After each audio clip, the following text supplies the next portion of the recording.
J'espère que vous allez bien, malgré les circonstances. C'est juste pour vous mettre un petit peu en contexte. La parole de ce matin est vraiment le message que Dieu a mis sur mon cœur. C'est une parole sérieuse, un message sérieux pour l'Église de Dieu. Donc, je veux juste préparer vos cœurs à être attentifs à cette parole qui va être donnée. Puis que Dieu puisse toucher nos cœurs au-delà des paroles que je vais dire, mais que le Saint-Esprit de Dieu puisse nous convaincre lui-même de ces choses. Parce que je peux dire plein de belles paroles, mais si le Saint-Esprit ne vous touche pas, il ne va rien se passer. J'ai fait appel à votre mémoire. Je ne sais pas s'il y en a qui se souviennent quel était le message que j'ai apporté la dernière fois. Ça fait déjà quand même quelques semaines. C'était... c'était en lien avec le péché, en fait. C'est est-ce que ça vous fait encore mal, le péché? Dans le sens que dans la vie d'un chrétien, de vivre le péché devrait nous faire encore mal. Et pour aujourd'hui, Dieu a mis sur mon cœur, en fait, la suite de cette prédication-là. Puis le titre de ce matin, en fait, ça va être « Est-ce que ça fait encore mal, la souffrance? » Je vais expliquer un petit peu plus tard pourquoi. Mais pour vous remettre en contexte un petit peu par rapport à la dernière prédication, en fait, on avait eu comme texte de base Matthieu 24, les versets 1 à 14, où Jésus présente en fait plusieurs événements qui vont arriver dans les temps de la fin. Puis au verset 12 de ce chapitre, il est écrit « Et parce que l'iniquité se sera accrue, la charité du plus grand nombre se refroidira. » Comme j'ai dit la dernière fois, on a parlé de la portion iniquité, péché, parce qu'en tant que chrétien, de commettre de péché, de voir des péchés devrait nous faire mal. Mais aujourd'hui, on va voir la deuxième portion du texte qui dit « La charité du plus grand nombre se refroidira ». Pour moi, c'est un des textes qui est le plus, dans tous ces versets, c'est un des textes qui est le plus attribuable à notre génération aujourd'hui, qui la charité du plus grand nombre, selon moi, est déjà refroidie. Mais que ce ne soit pas comme ça, frères et sœurs, dans l'Église. Amen. Je ne sais pas si vous avez déjà remarqué, mais les deux premiers commandements qui sont d'aimer Dieu de tout notre cœur, de toute notre âme, de toute notre force, de toute notre pensée, et d'aimer notre prochain comme soi-même, ne sont pas des commandements qui sont dirigés vers nous, mais des commandements qui sont dirigés vers les autres. Et on aime parfois entendre des paroles d'encouragement, des paroles de bénédiction, et c'est bien parce que l'humain est fragile. On a donc besoin de la bénédiction de Dieu, de l'encouragement de Dieu, de la consolation de Dieu. Mais les deux commandements les plus importants que Jésus nous dit sont portés vers les autres. Il y a des choses importantes à comprendre, dans le sens que Dieu nous a sauvés, mais en nous sauvant, il nous a appelés. Il nous a appelés à aimer, appelés à être le serviteur de tous, appelés à nous considérer nous-mêmes comme morts, mais ressuscités en Jésus-Christ, à faire mourir nos propres désirs, puis à faire vivre en nous les désirs de Christ. Et la parole de ce matin a pour but de nous rappeler qu'on n'a pas été créés dans un but égoïste. On peut vivre toutes sortes de situations, toutes sortes de difficultés, mais dans tout ça, il ne faut pas oublier que c'est tous des événements que l'ennemi peut se servir pour nous empêcher de faire notre rôle qu'on est supposé faire, d'atteindre toutes les nations. On doit saisir l'importance de mettre nos désirs de côté et de diriger nos actions vers notre prochain. Et en ce sens, comme j'ai dit, le titre de la prédication de ce matin va être « Est-ce que ça fait encore mal, la souffrance? » Ça a l'air un peu inutile comme question. Probablement que vous vous disiez « Voyons, qu'est-ce qu'il dit là, le gars en avant? » Mais je vais compléter en fait la phrase parce que c'est vraiment la question que je veux poser ce matin. Mais je vais la compléter. En fait, ce que je veux dire, c'est « Est-ce que ça vous fait encore mal, la souffrance des autres? » En d'autres mots, est-ce que ça nous fait encore mal de voir les gens alentour de nous souffrir, pleurer, voir des gens perdre leur famille par la guerre, voir des gens perdre leur maison, perdre leur travail, voir des gens mourir sans Christ, de voir les meurtres terribles, les viols, la détresse psychologique, la pauvreté, la famine et bien plus. Ou nous aussi, on s'est juste habitué à entendre ces choses-là à la télé, entendre ces choses-là à la radio, et ça ne nous fait plus rien. Est-ce que notre charité s'est refroidie? Ça fait beaucoup de questions ce matin. On vit aujourd'hui dans un monde qui est centré sur soi, un monde égoïste. Il y a un grand danger pour l'Église de Dieu de se laisser emporter dans cet égoïsme, parce que l'égoïsme est le contraire de la charité à laquelle Jésus nous appelle. Jésus était rempli de compassion pour toutes les personnes qui souffraient. Dans Marc 1, à partir du verset 40, Jésus, ému de compassion, va guérir un lépreux. Dans Matthieu 20, à partir du verset 29, Jésus, étant ému de compassion, va guérir des malades. Partout où Jésus allait, dans son amour, dans sa compassion, il guérissait les malades, il prêchait l'Évangile. La définition ici de compassion est sentiment qui porte à plaindre autrui, à partager ses souffrances. C'est fort comme mot de dire de partager ses souffrances. Des fois, avec mes enfants, avec ma femme, j'aimerais pouvoir prendre des fois même des petites souffrances du quotidien, juste des petits bobos. Mais qu'est-ce qu'il y en est des personnes alentour de moi qui souffrent encore bien plus que ces petits bobos? Jésus non seulement a partagé nos souffrances en se faisant homme, mais il a pris nos souffrances en se faisant maltraiter, en se faisant humilier, en mourant sur la croix pour nous. Et dans sa compassion pour nous, il s'est livré pour nous, pour qu'on évite la colère qui nous était réservée à cause de notre péché. Et l'appel que Jésus a pour nous est de mourir à soi-même, de laisser nos désirs de côté et de porter les regards sur ceux qui souffrent. Je vais avoir 3 points principaux pour ce matin qui sont, premièrement, vois-tu la souffrance alentour de toi? Parce que si on veut éventuellement agir, on doit voir cette souffrance-là.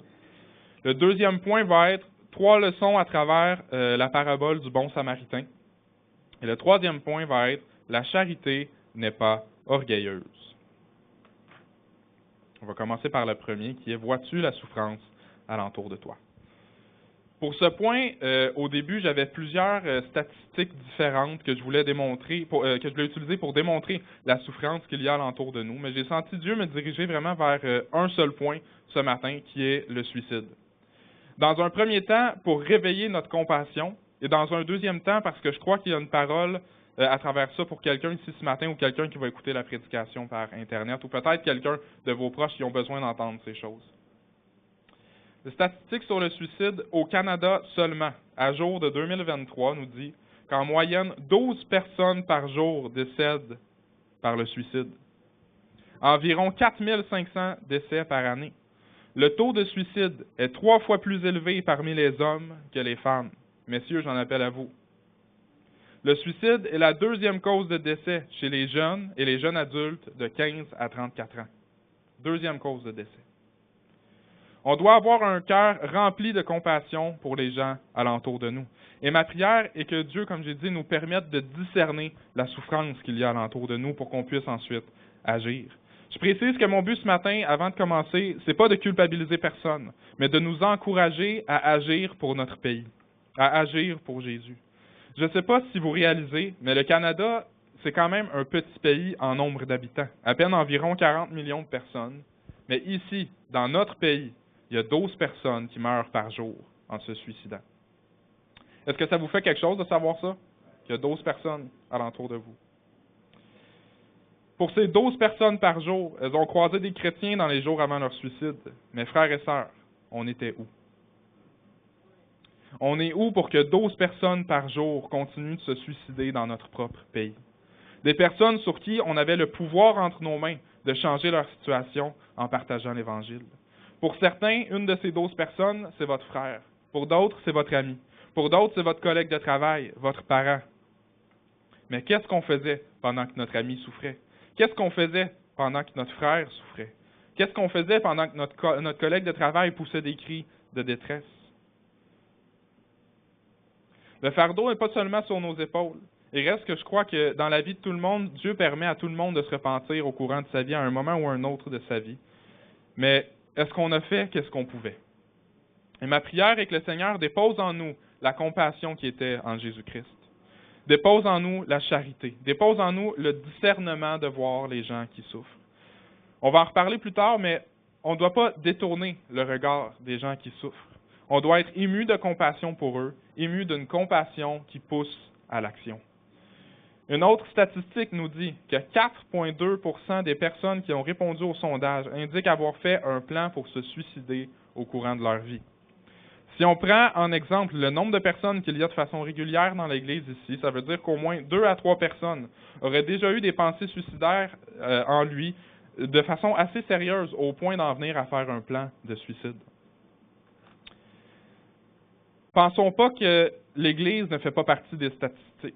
Déjà, je vais enlever certains peut-être préjugés. Pensons pas que des pensées suicidaires arrivent juste aux personnes du monde. Si on veut être honnête ce matin, ces pensées sont présentes aussi dans l'Église. Mais s'il te plaît, si quelqu'un ici a fait un plan comme ça au courant de sa vie, mets-le aux poubelles. Viens me voir, va voir Pasteur Jean, va voir un chrétien en qui tu as confiance, mais assurément, le suicide, ce n'est pas une réponse à ton problème. Plusieurs choses peuvent mener à des pensées suicidaires, comme par exemple, quelqu'un qui a fait une grosse erreur dans sa vie. Une grosse erreur qu'il regrette au point de se haïr lui-même, au point de vouloir s'enlever la vie. Parfois, ça peut être des petites niaiseries dont l'ennemi se sert, des niaiseries qui fait grandir en nous-mêmes, au point que de nous abaisser à nos propres yeux et de plus désirer vivre. Une autre raison peut être d'avoir un problème personnel tellement lourd à porter qu'il enlève le goût de vivre, qui rend le quotidien trop pénible. Si quelqu'un ici ou sur Internet se reconnaît dans ce que je dis, Jésus dit dans Matthieu 11, versets 28 à 30, « Venez à moi, vous tous qui êtes fatigués et chargés, et je vous donnerai du repos. Prenez mon joug sur vous et recevez mes instructions, car je suis doux et humble de cœur, et vous trouverez du repos pour vos âmes, car mon joug est doux et mon fardeau léger. » Ça, c'est la compassion que Jésus a pour vous.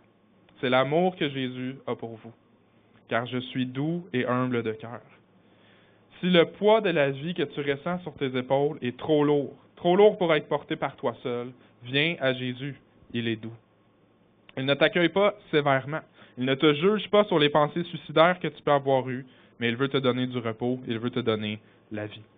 Il n'est pas un Dieu sévère qui ajoute sur nos épaules un poids au poids qu'on a déjà. Au contraire, il veut enlever notre fardeau. Il vient à toi, il vient à moi avec douceur. On a un Dieu qui n'est pas indifférent à ce qu'on vit.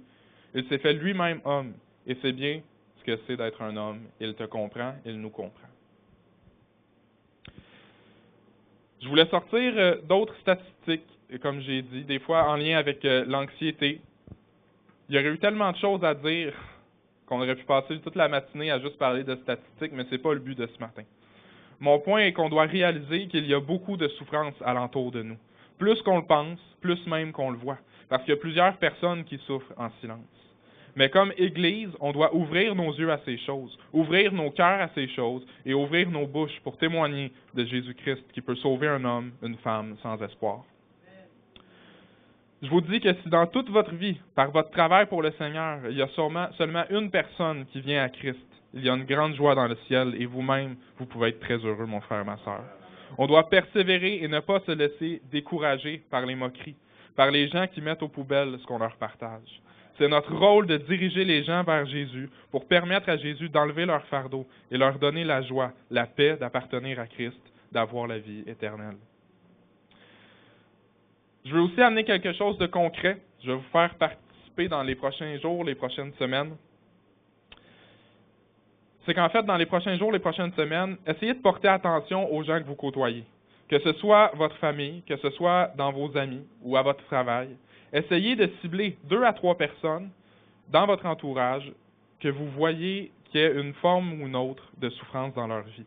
Et osez dire quelque chose. La prédication de ce matin a pour thème la charité. La charité qui est déjà refroidie dans le monde dans lequel on vit.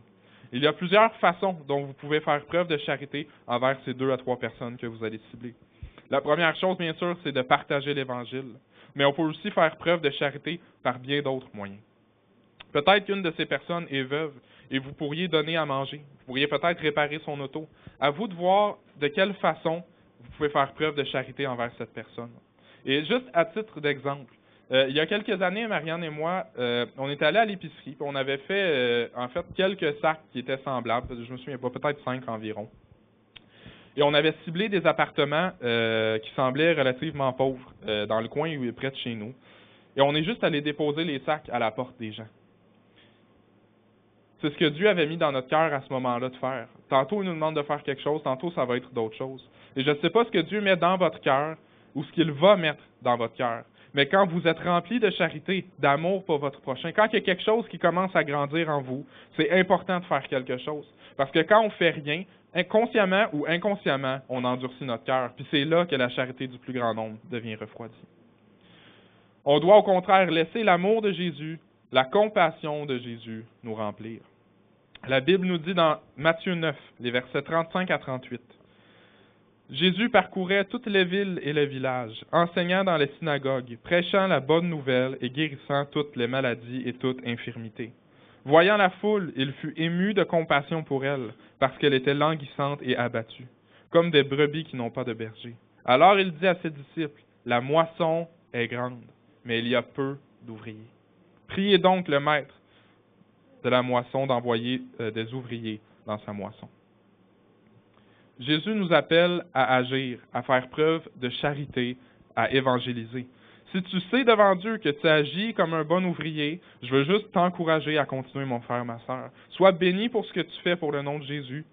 Et ne te laisse pas décourager par les personnes qui résistent, par les personnes qui te méprisent, par les personnes qui essaient de te décourager, mais que Dieu renouvelle tes forces. Mais comme on sait, il y a peu d'ouvriers. Il y a beaucoup de chrétiens, mais il y a peu d'ouvriers. Que Dieu vienne au secours de notre faiblesse, que Dieu ait pitié de nous dans notre faiblesse, que Dieu nous donne le zèle que peut-être certains ont perdu avec les années, un zèle qui était peut-être présent dans les premières années après la conversion, mais qui a disparu avec le temps et qui a laissé place à un cœur qui souffre plus en voyant la souffrance alentour de lui. Que Dieu nous remplisse d'un ardent désir que des hommes et des femmes viennent à Jésus. On est tous appelés à évangéliser, mais pas tous de la même façon. Amen. Dieu fait bien les choses, il nous a tous créés avec une personnalité différente. Il nous appelle à évangéliser tel que nous sommes. Dieu ne nous demande pas d'être quelqu'un d'autre qu'on n'est pas pendant qu'on évangélise. Et de la même façon que Dieu nous a créés avec une personnalité, il a créé les gens du monde avec une personnalité. Et eux aussi sont tous différents.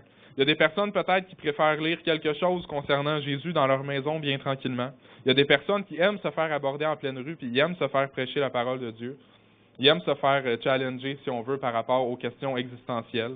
Il y a des personnes qui ont besoin de voir des chrétiens agir comme des vrais chrétiens et qui vont être touchés par nos façons de vivre. Il y a des femmes qui peuvent ne pas aimer se faire aborder par des hommes et des hommes qui peuvent ne pas aimer se faire aborder par des femmes. Il y a des personnes que moi, je ne peux pas aller atteindre, mais à l'inverse, il y a des personnes que Dieu demande seulement à moi d'aller atteindre, d'aller évangéliser. Mais avec la personnalité que Dieu t'a donnée, avec les dons que Dieu t'a donnés, il t'appelle à évangéliser, il t'appelle à user de charité. Et si comme Église, on saisit notre rôle, je crois qu'on va voir les statistiques de suicide, les statistiques d'anxiété, les statistiques de dépression aller en diminuant. Il va y avoir une grande joie dans le ciel pour toutes ces âmes qui vont être sauvées.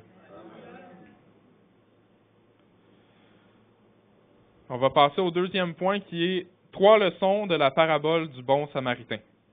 Cette parabole qui se trouve dans Luc 10, les versets 30 à 35, c'est quand même court, fait qu'on va le lire ensemble, même si pour plusieurs vous le connaissez, il y en a peut-être qui ne le connaissent pas.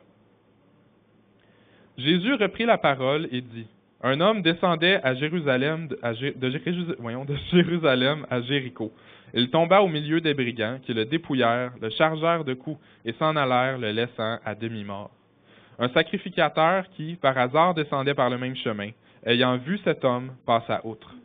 Un Lévite qui arriva aussi dans ce lieu, l'ayant vu, passa outre. Mais un Samaritain qui voyageait, étant venu là, fut ému de compassion lorsqu'il le vit. Il s'approcha et banda ses plaies, en y versant de l'huile et du vin. Puis il le mit sur sa propre monture, le conduisit à une hôtellerie et prit soin de lui. Le lendemain, il tira 2 deniers, les donna à l'autre et dit, « Aie soin de lui, et ce que tu dépenseras de plus, je te le donnerai à mon retour. » La première leçon qu'on va tirer de cette parabole-là, c'est que la charité ne juge pas. La charité ne regarde pas à l'apparence, mais elle regarde à la souffrance des autres. Peut-être que le sacrificateur et le lévite, ceux pour qui pourtant on s'attendait à ce que ce soit eux qui agissent dans une situation comme ça, peut-être qu'eux se disaient « Ah, moi je me tiens juste avec des riches, je me tiens pas avec des gens comme ça. » Ou moi, étant lévite, je me tiens juste avec des lévites. Peut-être que le sacrificateur et le lévite avaient le cœur endurci, au point de juste même plus voir la souffrance. Ils ont vu un homme, mais ça leur a même pas passé par la tête de peut-être les aider, parce que leur cœur était endurci.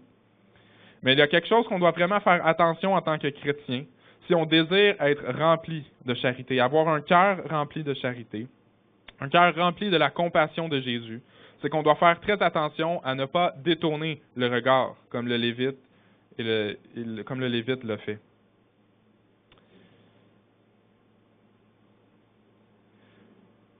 Si lorsqu'on voit quelqu'un dans la souffrance, on détourne le regard, on s'envoie à nous-mêmes un message comme quoi la souffrance, dans le fond, ça ne nous intéresse pas vraiment. Et plus on va agir comme ça, comme j'ai dit tantôt, plus ça va endurcir notre cœur. On doit plutôt regarder celui qui souffre. Ayez pas peur, frères et sœurs, de regarder celui qui souffre. On doit laisser les émotions, la compassion nous remplir. Parce que plus on va être rempli de cette compassion, plus on va permettre à Jésus de travailler à travers nous.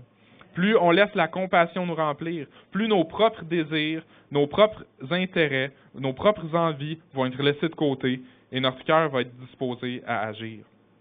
Comme j'ai dit tantôt, une vraie compassion, c'est la compassion qui pousse à l'action. S'il y a une phrase que vous voulez noter, pour ceux qui prennent des notes, qui est importante de se rappeler, c'est qu'une vraie compassion pousse à l'action. Comme j'ai dit, la charité ne juge pas. Mon but ce matin, c'est pas de vous choquer, mais comme Jésus dit, ce ne sont pas ceux qui se portent bien qui ont besoin de médecins, mais ceux qui sont malades. De la même façon, il faut être conscient qu'on ne va pas évangéliser ou user de charité juste envers des riches ou juste envers des personnes qui paraissent bien, qui sont bien habillées, qui ont des belles voitures. On va évangéliser tout le monde. Et ça veut dire des riches comme des pauvres, des familles comme des veuves, comme des orphelins, des noirs comme des blancs, des jeunes comme des vieux, des gens polis comme des personnes arrogantes, des personnes éduquées comme des personnes sans éducation, des gens aimés comme des personnes abandonnées, des personnes prises avec des problèmes de drogue, des prostituées, des gens avec un passé facile comme des personnes avec un passé très difficile.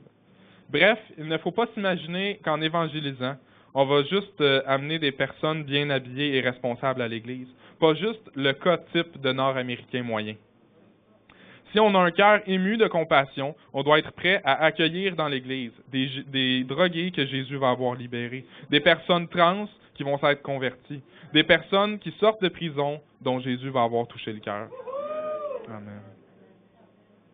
Oui, il va y avoir des personnes straight qu'on appelle, des personnes normales, des personnes gentilles et des personnes drôles. Mais l'Évangile n'est pas juste pour les personnes droites, il est pour les personnes avec le cœur tordu. Je dis ces choses premièrement pour que dans l'Église de Dieu, il n'y ait pas de jugement sur les gens. Nous, ce qu'on voit, c'est avec les yeux charnels, c'est un homme riche ou un homme pauvre.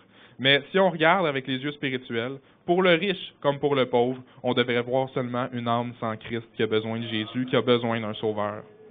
C'est un problème qu'il faut régler. On doit arrêter de regarder avec les yeux charnels et ouvrir à la place nos yeux spirituels. Quand on regarde quelqu'un, on devrait se dire plutôt comment Jésus regarderait la personne qui est en face de moi. Puis dans la majorité des cas, la réponse, ce serait Jésus le regarde avec compassion, avec amour. La deuxième leçon du texte, en fait, le titre, c'est juste « Mais un Samaritain qui voyageait étant venu là ». On est tous voyageurs sur cette terre, et je crois que Dieu, qui dirige toutes circonstances, met souvent sur notre chemin des personnes qu'il met sous notre propre responsabilité. Étant venu là, le Samaritain a vu quelqu'un qui avait besoin d'aide. Mais dans ta vie, à ton travail, quand est la dernière fois que tu t'es dit, étant venu là, j'ai vu quelqu'un qui avait besoin de Jésus? Je l'ai déjà dit, mais il y a des personnes, que Dieu place dans nos vies et que c'est à nous seuls d'intervenir. Ce sont des mandats qui sont pour nous, ils ne sont pas pour les autres. On ne peut pas essayer de refiler ces mandats-là à quelqu'un d'autre. C'est toi que Dieu appelle dans cette situation-là. Et ce matin, juste pour m'assurer que vous êtes encore réveillés, j'aimerais ça que vous disiez à la personne à côté de vous, c'est toi que Jésus appelle.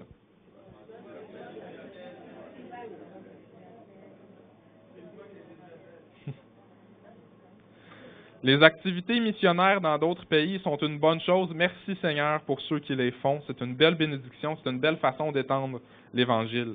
Mais je crois que pour la majorité des chrétiens, le terrain d'évangélisation, c'est là où Dieu t'a placé. Ton terrain, c'est tes enfants, c'est ta famille, c'est tes collègues de travail, c'est la garderie de tes enfants, l'école de tes enfants. Si nous, ici, à l'Église, on évangélise juste à l'Assomption, ça limite notre cercle d'impact. Mais si chacun, dans son milieu, là où Dieu l'a placé, on évangélise, bien, on va avoir un cercle d'impact qui est beaucoup plus grand. Parce que de l'Assomption, il vient des gens de Montréal, il vient des gens de l'Assomption, de Repentigny, de Joliette, de Crabtree. Et c'est de cette façon-là qu'on va permettre à Dieu d'atteindre le plus grand nombre. Par tous les chemins que Dieu te permet de passer, il y a un appel à la charité, un appel à l'évangélisation. La troisième leçon de ce texte pour ce matin, c'est « La charité coûte quelque chose ». Le texte nous dit « Mais un Samaritain qui voyageait, étant venu là, fut ému de compassion lorsqu'il le vit. Il s'approcha et banda ses plaies, en y versant de l'huile et du vin, puis il le mit sur sa propre monture, le conduisit à l'hôtellerie et prit lui-même soin de lui. Le lendemain, il tira de sa poche 2 deniers, les donna à l'autre et dit, « Aie soin de lui, et ce que tu dépenseras de plus, je te le rendrai à mon retour. » Le début de toute cette histoire-là commence parce qu'il dit, ému de compassion, il s'approcha. Quand est la dernière fois qu'ému de compassion, tu t'es approché de quelqu'un qui souffrait? Je vous encourage à nourrir la charité en vous approchant de ceux qui souffrent. Si on les regarde de loin, certainement la charité ne fera pas de travail en nous. Le Samaritain qui a arrêté sa marche pour bander les plaies du blessé et le mettre sur sa propre monture. La charité nous pousse à faire passer les autres avant nous. Il lui a laissé sa propre monture. Des fois, ça nous coûte matériellement, mais des fois, ça nous coûte en s'investissant soi-même, la charité. Comme j'ai dit tantôt, une partie de la définition de la compassion, c'est partager les souffrances. Et dans sa compassion, le Samaritain a partagé la souffrance de l'homme en le mettant sur sa propre monture. Il a pris son poids sur sa propre monture. Un fardeau est tellement plus facile à supporter quand les autres sont là pour nous. Comme chrétiens, on est appelé à partager les fardeaux les uns des autres. Comme tantôt ce que Pasteur Jean disait par rapport à Delphine. 14 ans, garder sa maman à la maison et prendre soin d'elle qui avait certaines maladies. À un certain moment de ma vie, je vais être fort, puis je vais pouvoir aider peut-être quelqu'un d'entre vous à porter son fardeau. Mais à un autre moment de ma vie, c'est moi qui vais être faible, puis frères et sœurs, je vais avoir besoin de vous.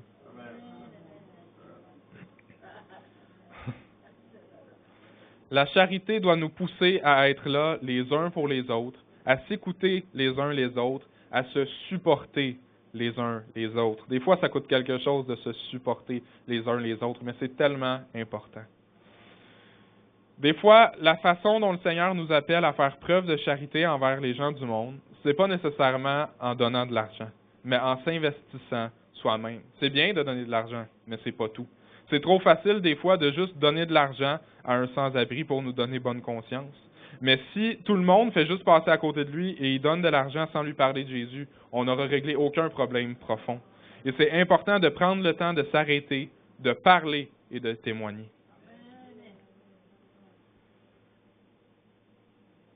Des fois, la bonne chose à faire, comme je dis, c'est pas de donner de l'argent, mais peut-être même qu'on l'aide à se trouver un travail. Par contre, de faire tout ça, ça demande un engagement de notre part. Et ça coûte quelque chose. Et ça, c'est ce qui est plus difficile. Comme Jésus l'a dit dans Matthieu 7, le verset 12, « Tout ce que vous voulez que les hommes fassent pour vous, faites-le de même pour eux, car c'est la loi et les prophètes. » La charité coûte quelque chose. On doit s'investir nous-mêmes. C'est difficile, mais les résultats de l'investissement en valent la peine.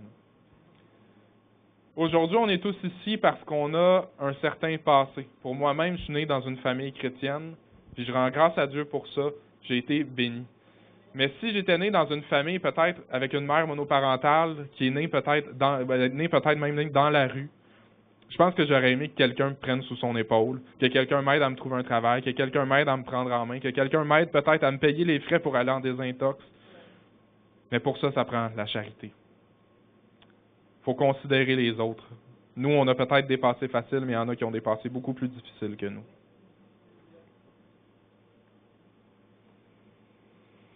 On va passer maintenant au point 3, qui est « La charité n'est pas orgueilleuse ». 1 Corinthiens 3, verset 3 à 7 nous dit « Parce que vous êtes encore charnels, en effet, puisqu'il y a parmi vous de la jalousie et des disputes. N'êtes-vous pas charnels, et ne marchez-vous pas selon l'homme? Quand l'un dit « Moi je suis de Paul » et un autre « Moi d'Apollos », n'êtes-vous pas des hommes? Qu'est-ce donc qu'Apollos et qu'est-ce que Paul? Des serviteurs par le moyen desquels vous avez cru, selon que le Seigneur l'a donné à chacun. J'ai planté, Apollos a arrosé, mais Dieu a fait croître. En sorte que ce n'est pas celui qui plante qui est quelque chose, ni celui qui arrose, mais Dieu qui fait croître. Il faut garder en tête que nous, on est des simples serviteurs, qu'on fait la volonté de Dieu. Dieu nous utilise pour faire sa volonté. Dieu nous utilise pour aller toucher les nations. On doit simplement utiliser les dons que Dieu nous a donnés premièrement. Si Dieu t'a permis d'être un bon communicateur, ben merci Seigneur, utilise ce don. Si Dieu t'a permis d'être bon pour écrire, ben merci Seigneur, utilise ce don. Peu importe le don que tu as, ce don t'a été donné pour la gloire de Dieu, puis il t'a pas été donné pour ton intérêt personnel. Ne t'enfle pas d'orgueil pour le don de peut-être de bon communicateur que tu as reçu, parce que celui qui t'a donné ce don-là peut aussi te rendre muet. Tout nous vient de Dieu, et ce qu'il nous a donné, il nous l'a donné pour qu'on soit des témoins de Jésus, qu'on partage l'Évangile selon qu'il nous a permis de le faire. Une autre chose importante est qu'on doit comprendre que notre rôle, c'est pas d'amener des personnes dans notre Église, mais d'amener des personnes à Christ. Si la personne, une fois sauvée, vient dans notre Église, ben tant mieux, on va avoir quelqu'un de plus avec qui on va pouvoir partager. Mais si cette personne-là va éventuellement aller à Sherbrooke, dans une église là-bas, ben tant mieux aussi. Notre rôle est d'amener les gens à Christ, point final. Que la personne se trouve à l'Assomption, à Joliette, à Sherbrooke, en Australie, la seule chose qui compte vraiment, c'est qu'elle vienne à Christ. Si on a un cœur bien disposé à l'évangélisation, on ne cherche pas d'intérêt pour l'Église ni pour nous-mêmes, mais on cherche l'intérêt des autres et l'intérêt de Dieu. Si on a un cœur bien disposé à l'évangélisation, ce qu'on va rechercher, c'est faire la joie de notre Père céleste. Un Père qui veut voir ses enfants revenir à lui. Lorsqu'on approche quelqu'un pour lui parler de Jésus, c'est pas dans un but de tirer un profit pour nous. Je donne un exemple. Disons qu'on a besoin de quelqu'un pour le son à l'arrière. Quelqu'un qui assure la qualité du son pendant la louange, pendant la prédication. Ne te mets pas à évangéliser juste à côté d'une école ou qui enseigne à devenir technicien de son. C'est juste une image. Mais juste pour qu'on comprenne qu'on ne doit pas chercher notre intérêt personnel, mais qu'on recherche simplement à voir des hommes et des femmes sauvés pour que Dieu soit glorifié dans ce monde qui a tellement besoin de Dieu.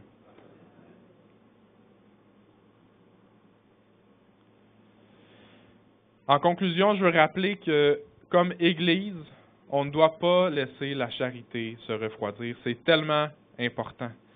Les 2 premiers commandements, comme j'ai dit tantôt, la base de ces 2 premiers commandements-là, c'est l'amour. Si tu laisses refroidir ton amour, tu as perdu les commandements les plus importants. On voit beaucoup de choses, que ce soit à la télévision ou alentour de nous, et ça fait en sorte que plusieurs sont désensibilisés, mais Jésus revient bientôt. C'est une réalité qui est vraie aujourd'hui. On voit et on entend des drames par-dessus drames, d'une telle façon que d'entendre parler de guerre, c'est rendu normal. Entendre parler de féminicide, c'est rendu normal. Entendre parler de détresse psychologique, entendre parler de pauvreté, c'est rendu normal. Mais chacun dans notre milieu, dans notre famille, dans notre entourage, on doit travailler à garder en nous la charité qui est en Jésus, la compassion qui est en Jésus. Je vous partage une petite tranche de vie à travers Proverbe 16, verset 24, qui dit « Les paroles agréables sont un rayon de miel, douces pour l'âme et salutaires pour le corps. » Marianne et moi, à la maison, on partage avec nos enfants ce principe-là. On essaie nous-mêmes d'ajouter du miel dans notre journée, parce que le miel est doux. On est appelé comme chrétiens à mettre du miel partout où on passe. C'est ça aussi la charité. Dans notre charité, là où il y a la détresse, on doit apporter le réconfort. Là où il y a la tristesse, on doit amener la consolation. Là où Jésus n'est pas, il faut apporter l'Évangile. En tout lieu, en toute situation, soyons des rayons de miel qui apportent douceur partout. Jésus revient bientôt, mon frère, ma sœur. Soyez des rayons de miel, même dans vos familles. Oui, on a parlé beaucoup à l'extérieur de l'Église, mais soyez des rayons de miel dans votre famille, pour que dans votre famille, il n'y ait pas de situation conflictuelle, que dans votre famille, ce soit un milieu d'où les enfants vont pouvoir tirer une base pour aller évangéliser à leur tour après. Que comme Donna l'a dit tantôt, qu'elle témoignait, que dans sa famille, elle a vécu l'amour. Mais parce qu'elle a vécu cet amour-là, aujourd'hui, elle peut partager cet amour-là. Mais assurez-vous que l'amour reste toujours dans votre famille, que l'amour reste toujours dans votre maison. Amen.